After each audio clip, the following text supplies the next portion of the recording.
A blessed day sa inyong lahat mga kapatid. Muli, welcome sa ating simpleng mission sa social media, ang ating Salmot Salita. Ngayon po ay araw ng Lunes, March 17, 2025. Ang ating ebanghelyo sa araw na ito ay mula sa ebanghelyo ni San Lucas. Sinabi ni Jesus sa ating ebanghelyo, "Stop judging and you will not be judged. Be merciful, just as your Father is merciful."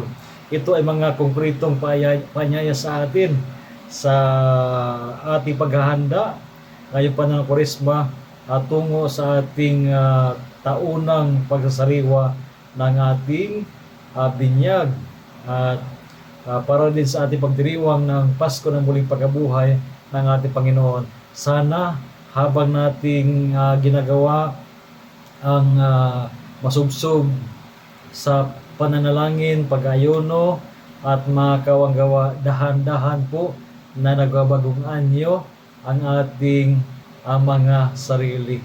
Dahan-dahan na tayo ay nasa daan ng pagbabago o kaya pagbabalik loob sa Diyos.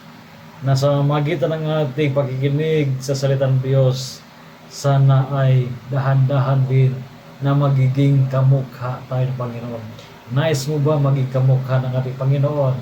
Kaya sabi ng Ebanghelyo, be merciful like your Father who is in heaven is merciful. So again, a blessed day sa inyong lahat at pagpalain kayo ng Panginoon sa araw na ito. At muli iniyako kayo na maging kabahagi o kasama ko sa ating misyon, maging misyonero, maging misyonera tayo sa larangan ng social media, lalo na sa ating panahon ngayon. So again, a blessed day sa inyong lahat at dalangin ko na about sa inyo ay nasa mabuting kalagayan. And of course, sa lagi kong sinasabi, pakishare ng ating Salmot Salita video.